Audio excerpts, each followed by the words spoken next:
morning everyone. Today I am going to start the chapter 12 of the biotechnology, that is applications of biotechnology. कि हमने last chapter में क्या पढ़ा बेटा, biotech होती क्या है। हमने क्या किया था, एक डिजायर्ड जीन निकाला अपने इंटरेस्ट का, उसको किसी होस्ट की सेल में ट्रांसफर कर दिया ताकि मुझे मेरा जीन ऑफ प्रोटीन मिल सके, इंटरेस्ट मिल सके। ठीक है, तो अब उसके फायदे क्या है, हम किस लिए एप्लीकेबल कर रहे हैं, बायोटेक का कहाँ कहाँ पे यूज करना है, वो इस चैप्टर में हमने पढ़ना है। तो फर्स्ट एप्लीकेशन है बायोटेक्नोलॉजी की इन द एग्रीकल्चर, जो मैं आज आपको डिस्कस करूंगी, applications of biotechnology in agriculture. तो देखो बेटा, 1970s के आसपास क्या हुआ, इंडिया में ग्रीन रेवोल्यूशन आया था। क्या आया था? ग्रीन रेवोल्यूशन, जिसकी वजह से हमारा प्रोडक्शन बहुत ज्यादा इंक्रीज हो गया था, फूड का प्रोडक्शन। अब उसके प्रोडक्शन इंक्रीज होने के क्या रीजन थे? सेमिक्वार्क वैरायटीज डेवलप कर ली थी, फर्टिलाइजर्स का यूज हुआ बहुत ज्यादा, और इंसेक्टिसाइड और पेस्टिसाइड का। But these fertilisers and insecticide और pesticide all they are chemicals. सब क्या है बेटा? केमिकल्स हैं, और केमिकल्स के नेगेटिव इफेक्ट है। एक टाइम के बाद फर्टिलिटी क्या होने लग जाती है? डिक्रीज होने लग जाती है। तो इस समस्या से कॉप अप करने के लिए अब आज के टाइम में किसका यूज किया जाता है? बायोटेक्नोलॉजी का। बायोटेक्नोलॉजी से हम प्लांट के जीन्स को मॉडिफाई करते हैं, और उन प्लांट को क्या बोलते हैं? Genetically modified organisms. तो मेरा क्या मोटिव होना चाहिए जेनेटिकली मॉडिफिकेशन का? क्या मोटिव होना चाहिए बेटा, कि जो मेरा प्लांट हो, that is my plant should be abiotic stress. Abiotic stress को झेलने की क्षमता होनी चाहिए मेरे प्लांट में। मींस एबायोटिक स्ट्रेस में क्या आएगा? टेम्परेचर हो गया, लाइट हो गया, चाहे गर्मी हो या सर्दी हो, मेरा प्लांट हर टाइम पे ग्रो कर सके। This is the relevance from the abiotic stress. Then क्या चाहते हैं हम? रिड्यूस्ड रिलायंस टू केमिकल्स, कि कम से कम केमिकल्स का यूज करें हम, इसलिए तो बायोटेक का यूज कर रहे हैं। देन इंक्रीज मिनरल एफिशिएंसी, कि प्लांट ज्यादा से ज्यादा मिनरल्स को यूटिलाइज कर सके in a proper way. And fourth is enhancement nutritional value, कि फूड की, जो मेरा फूड का प्रोडक्ट आ रहा है, उसकी न्यूट्रिशनल वैल्यू क्या हो? ज्यादा। इसका एग्जांपल है आपका golden rice. Golden rice golden yellow colour के दिखाई देते, नॉर्मल राइस की तरह नहीं होते। क्यों बेटा? क्योंकि इनके अंदर ये किससे एनरिच है? विटामिन ए से। इनके अंदर क्या मिलता है हमें? इनसे क्या मिलता है? Vitamin A. So vitamin A कैसे बनता है? हम क्या करते हैं, विटामिन ए का जो प्रिकर्सर है that is beta carotene, beta carotene के जीन को राइस में ट्रांसफर कर देते हैं। क्या करेंगे? बीटा कैरोटीन के जीन को राइस में ट्रांसफर कर देंगे, और उस बीटा कैरोटीन की वजह से राइस का कलर कैसा आता है? येलो। तो इन जेनेटिकली मॉडिफाइड राइस को क्या नाम दिया गया है? गोल्डन राइस का, जो आपको विटामिन ए प्रोवाइड करती है।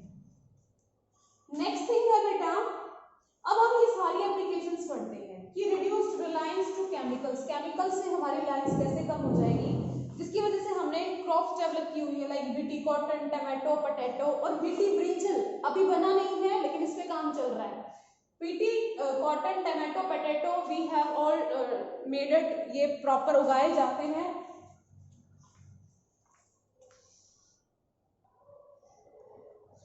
इसमें सबसे पहले बेटा हम किसकी बात करते हैं इस पॉइंट को समझने के लिए? Bacillus thuringiensis। Bacillus thuringiensis is an bacterium, bacteria है ये बेटा, और ये बैक्टीरिया क्या करता है? एक टॉक्सिन रिलीज करता है, that is inactive toxin. Like this is the bacterial cell. इस ये इनएक्टिव टॉक्सिन बनेगा कहां से? ये बनता है जीन से बेटा। किससे बनता है? जीन से। इस जीन का क्या नाम है? क्राइजीन। क्राइजीन क्या बनाता है? मतलब टॉक्सिन बनाता है। तो जैसे ही कुछ स्पेसिफिक इंसेक्ट आके इसको खाते हैं, तो ये टॉक्सिन जब उनकी मिड गट में जाता है, वहां उन पे उनकी मिड गट के अंदर परफोरेशंस हो जाती हैं और इंसेक्ट मर जाता है। परफोरेशन का मींस वॉल के अंदर, जो इंटेस्टाइन की वॉल, उसके अंदर छेद हो जाता है। तो इसका कैसे यूज किया गया बेटा? हमने क्या किया, इस बैसिलस thuringiensis के इस जीन को, क्रायोजीन को बाहर निकाला, और उसको हमारी कॉटन, टमाटो, पोटैटो प्लांट की सेल्स के अंदर ट्रांसफर कर दिया।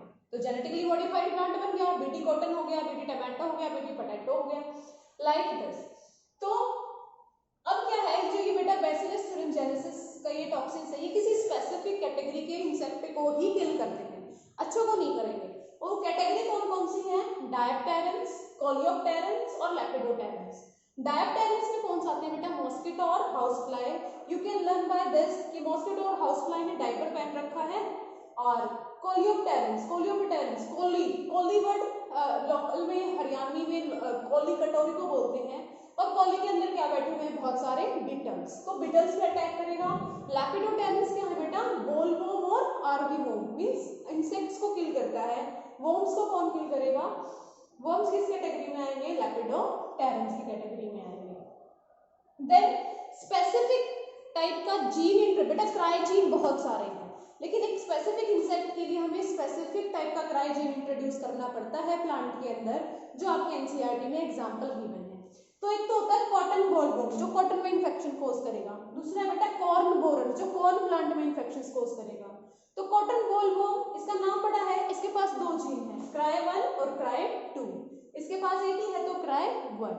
अब बोलवॉर्म, अब कॉटन है, कॉटन से गर्मी लगेगी, हम किसका लेंगे, एसी। तो क्राई 1 एसी हो जाएगा याद, क्राई 2 एबी और क्राई 1 एबी। इस तरीके से आप इन जीन्स को याद रख सकते हैं। नेक्स्ट बात करते हैं बेटा आरएनए इंटरफेरेंस की, very important topic. RNA interference में क्या होता है, दिस इज द निमाटोड। क्या है बेटा, ये एक निमाटोड है, मिलोइडी गाइनी इकोगनीशिया। क्या नाम है, मिलोइडी गानी इकोगनीशिया। इस मिलोइडी गाइनी इकोगनीशिया क्या करता है, ये जो टबैको प्लांट की रूट्स होती हैं उनके अंदर जाके घुस जाता है और इन्फेक्शन कोज कर देता है।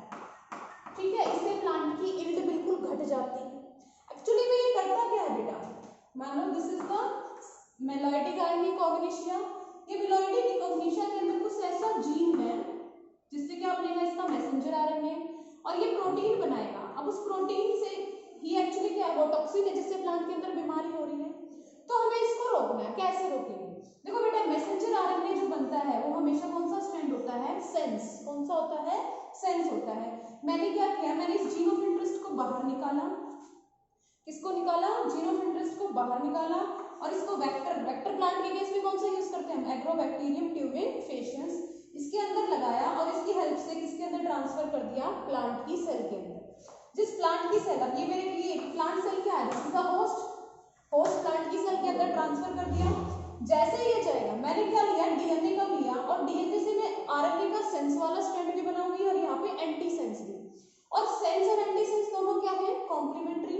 ये ऐसे बाइंड कर जाएंगे एक दूसरे के साथ, और क्या बन जाएगा बेटा, डबल स्ट्रैंडेड आरएनए। क्या बन जाएगा, डबल स्ट्रैंडेड आरएनए।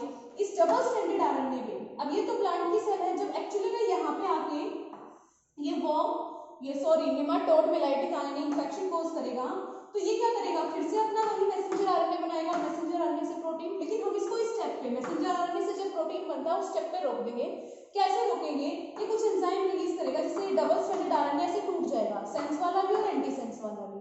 अब इसका ये सिंगल स्ट्रैंड मैसेंजर आरएनए है लाइक दिस, इस पे कौन जाके जुड़ जाएंगे बेटा, एंटी सेंस मैसेंजर आरएनए। ये क्या बन गया, this will be double stranded RNA. और इससे क्या कर दिया, सेंट्रल डोग्मा को रोक दिया। यहाँ से आरएनए से प्रोटीन बनना था ना, अब नहीं बन पाएगा। तो अब देखो हमने क्या किया, प्लांट को ऐसे मॉडिफाई कर दिया, ऐसा ट्रांसजेनिक प्लांट बना दिया बेटा, कि जिसकी वजह से इंसेक्ट भले ही उस पे, पेस्ट भले ही उस पे अटैक कर रहा है, पेस्ट क्या है उस पे अटैक कर रहा है, लेकिन प्लांट को हमने ऐसे मॉडिफाई कर दिया कि वो खुद को ही बिना किसी केमिकल्स की हेल्प से ही क्या कर लेता है, अपने आप को मॉडिफाई कर लेता है, और ये पेस्ट उस पर अटैक ही नहीं कर पाता है। This all because of biotechnology. This is RNA interference. Thank you, have a nice day.